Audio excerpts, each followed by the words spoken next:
Hi, and welcome to my channel. My name is Jessie, and I'm trying something brand new. So my channel's name is Witchway 101, and the goal of this channel is to teach more about witchcraft. So I'm just going to launch right into my thing. Well, first, I also don't have rights to the music in the background. I just happen to adore the beat. It's also on one of my other, I have one other YouTube channel currently, but I can't really put this content on there. It's completely different from that particular channel. So anyways, the basic tools that are used in Wicca and witchcraft are the following. The pentagram. It is a symbol of the earth element, all things material, and the northern quarter. Pentagrams are also symbolic of the unity of the five elements: earth, air, fire, water, and spirit.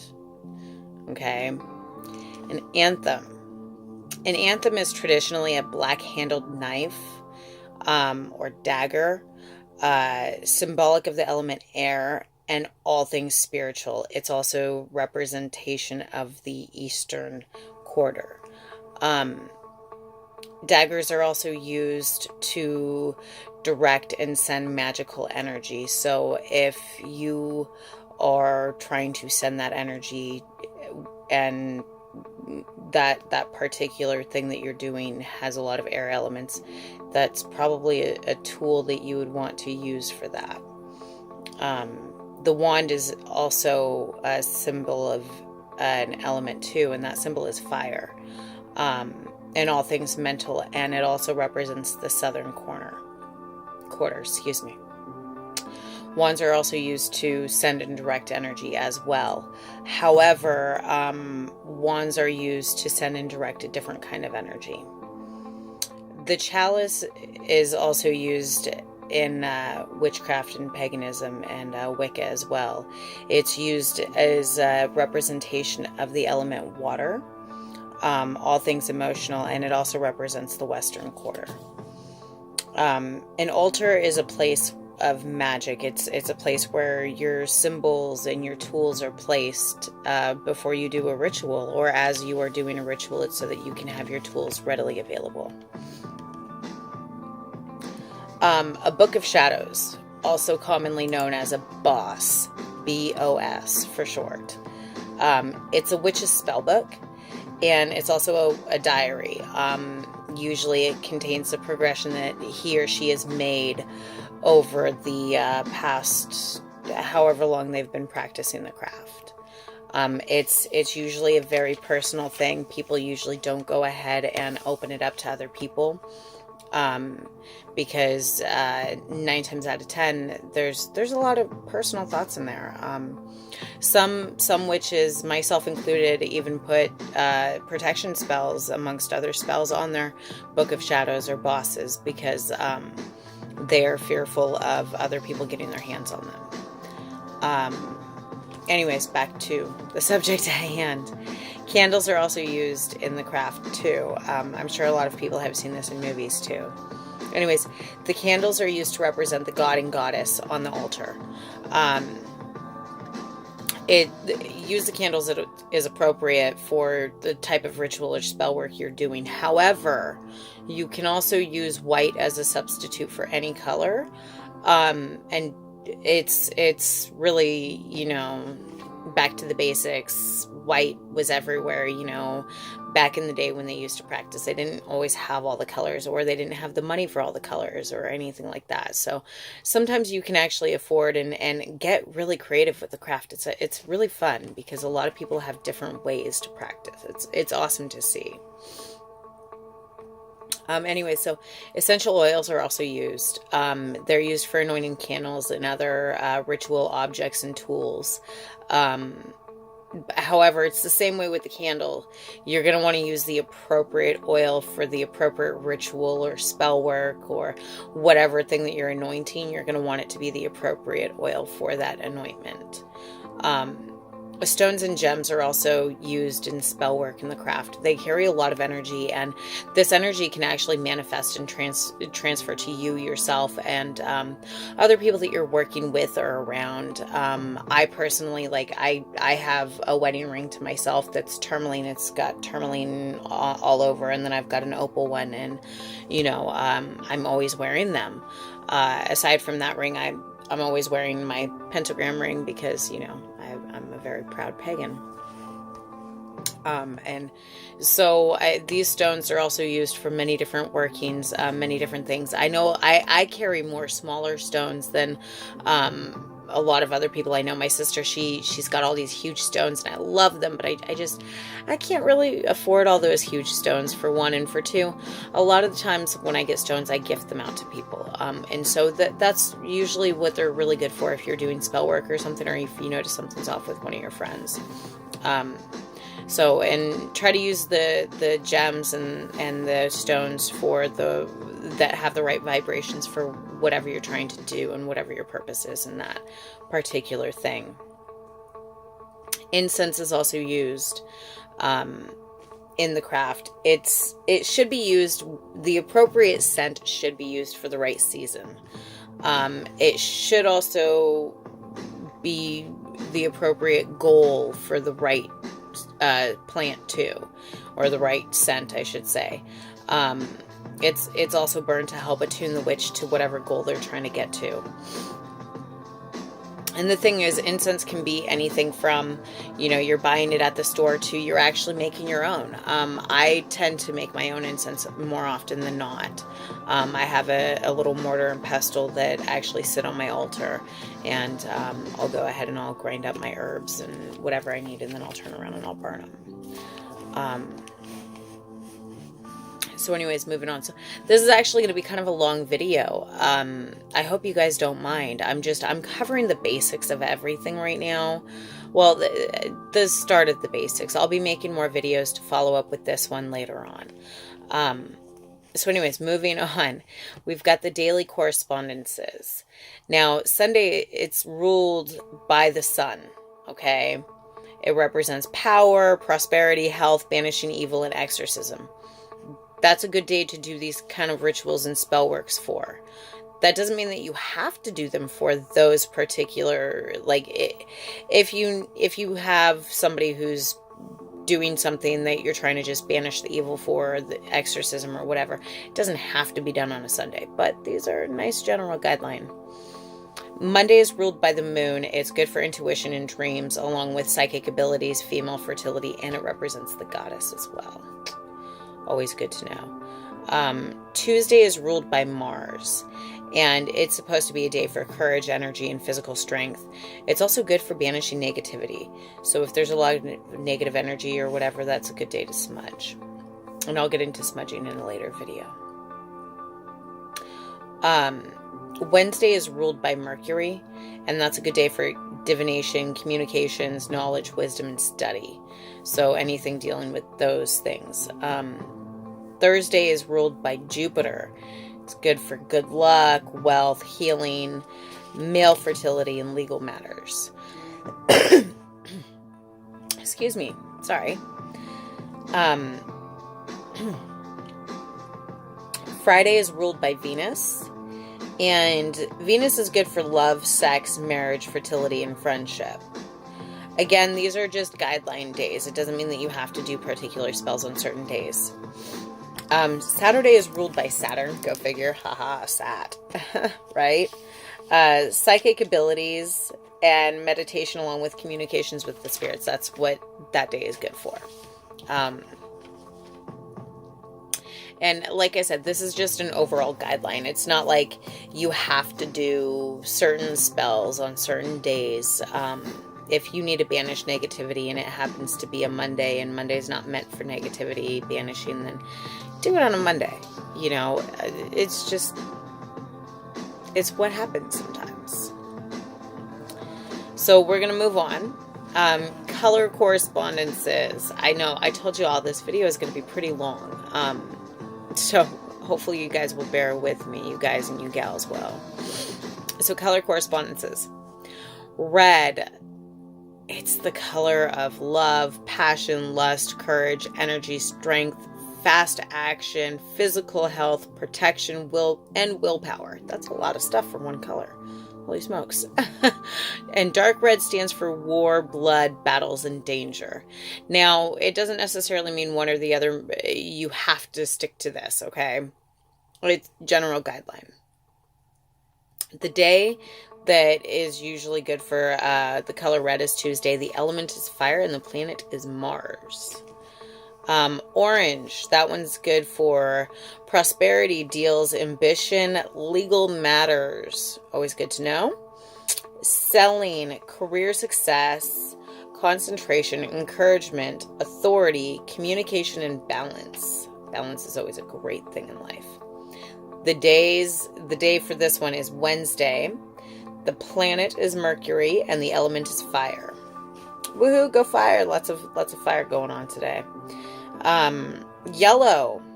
Great color, yellow. Great for a lot of things. Anyways, intelligence, memory, school studies, accelerated learning, and selling yourself as an upselling, like the products that you make, the products that you do. Like for me with this video, I'm going to have to get a lot of people to actually watch this video in order to even make a penny on this video. Like, I don't get paid to do this, which is fine by me because I'm just trying to go ahead and let people know that, you know, this is what witchcraft is about. And it's also good for clairvoyance. The day is also Wednesday, go figure. The planet is the sun and the element is air. Now, green is for healing, money, fertility, growth, personal goals, good luck, and eco magic. I'll touch up on eco magic in another video.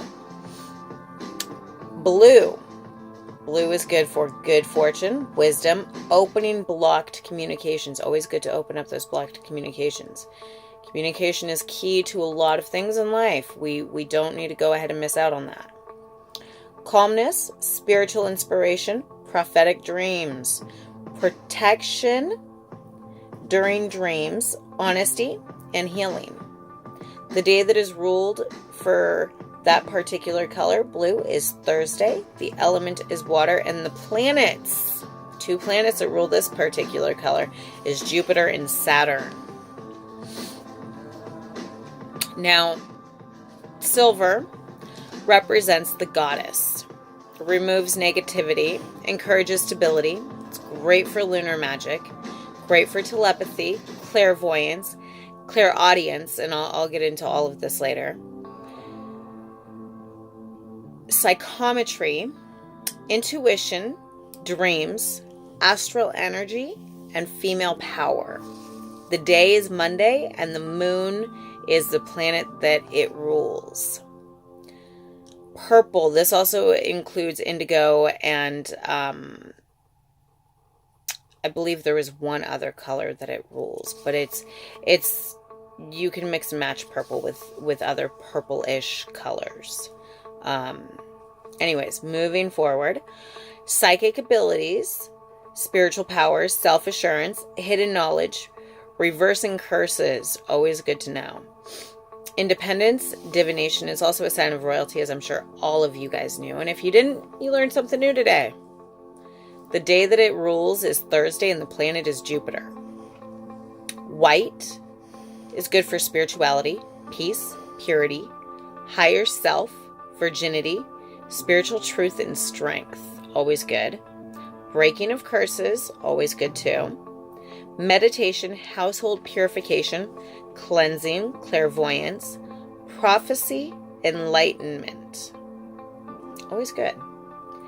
The day for the color white is Monday. Black is used for evil, loss, sadness, discord, confusion, absorption and destruction of negative energy, always a good thing. Binding, restriction, limitation, retribution, and hexing. The day that it rules is Saturday, and the planet is Saturn. It also has a thing with the waning moon. It makes sense. Gold represents the god. Initiation, protection, attraction, and persuasion. The day that it rules is Sunday, and the planet happens to be the sun. Again, go figure. Gray represents a stalemate, neutrality, cancellation, and loneliness. The day it represents is Monday. Pink represents love and friendship, entertaining, morality, overcoming evil, spiritual awakening, harmony, honor, and service. The day it represents is Friday, and the planet is Venus. Brown is good for protection of pets. Always want to protect those pets. Pets are usually our four-legged animals and our four-legged babies. Like, I adore my baby. Anyways, solving household problems, attracting help in financial crisis, balance, improve concentration, telepathy, finding lost items, eco-magic. Again, I'll touch on that in another video. Its element is Earth, and its planet is Earth. Now, we're going to go into the elements, okay? We're almost done with this video, so just bear with me a little bit longer, okay? I promise, we're almost done.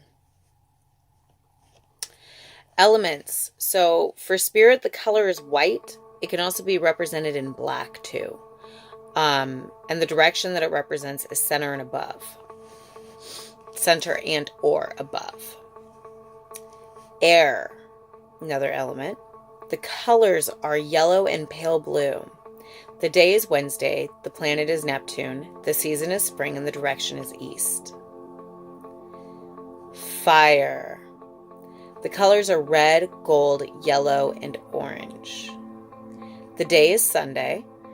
The planet is Sun and Mars. So that one's got 2 planets, okay? The season is summer, and the direction is south. Water. Gotta love that water. Everybody needs H2O in their life. The colors for water is silver, purple, white, blue, and indigo. The days for water is Monday and Friday. The planet is the moon, and the season is represented by autumn or winter. The direction is west. Earth. Good old planet Earth. The colors are the following: green, brown, blue, and yellow. It doesn't have a day, which is kind of strange. The planet is Earth, of course. The season is autumn or winter, and the direction is north. Now we're going to go into the moon correspondences. So, we've got the new moon. New moon magic begins on the day of the new moon, 3.5 days after. 3.5 days after, sorry. Use the energy of the new moon for new ventures and new beginnings. It's also used for love spells, job hunting, and healing. The waxing moon. The waxing moon begins 7 to 14 days after the new moon. Use the waxing moon for constructive magic, such as love spells, magic for wealth and success, courage, friendship, luck, or good health. The full moon is one of the most powerful energies that you can get as far as the moons are concerned. And they're good for the rituals of prophecy, divination, and protection. Any spell work that requires extra energy, such as finding a new job or healing a serious condition, it's best to begin during the full moon. Also for love, gaining sacred knowledge, legal matters, attracting money, and prophetic dreams. The full moon is the one that you want to do that with. The waning moon, the beginning of the waning moon magic begins 3.5 to 10.5 days after the full moon. The waning moon is used for banishing negativity, curing addictions, and illnesses. New moon. The energy of the dark moon is useful for working magic against your attackers, for understanding your own angers and passions, also for rituals designed to bring justice to bear in very negative situations. Almost done, I swear. Thank you for bearing it with me. Gender correspondences. Masculine elements are strong and active, used for protection, purification, hex-breaking, lust, exorcism, sexual potency, health, strength, courage, and financial success. Female elements are usually subtler and softer, used to attract love, increase beauty, youth, healing, psychic abilities, increase fertility, draw wealth, promote happiness and peace, aid sleep, and cause visions. So now that we've covered some of the basics, I just want to leave you guys on one last note. The law of return, okay? Do remember that whatever spells and whatever energy you send out into the world will come back to you. More often than not, it will come back to you multiplied. It will come back to you 3 to 5-fold. A lot of people believe it's 3-fold. I've seen it come back 3-fold. I've seen it come back even harder than 3-fold. So please do be careful about what energy you send out into the world, because personally, I don't like seeing the stuff that can happen as far as negative and darker energy is concerned. But I do believe that for every single white energy that goes out, there's usually some sort of dark energy that goes out too. I don't know how much. Anyways, I'm going to leave this video at this. I will continue to do more films, and hopefully you guys subscribe to my channel and share this video with your friends. Anyways, I look forward to going ahead and talking to you guys again. I will talk to you later. Bye for now. I hope you guys had a great time, and let me know down in the comments below what you guys thought. Anyways, thank you guys. Have a great day. Bye for now.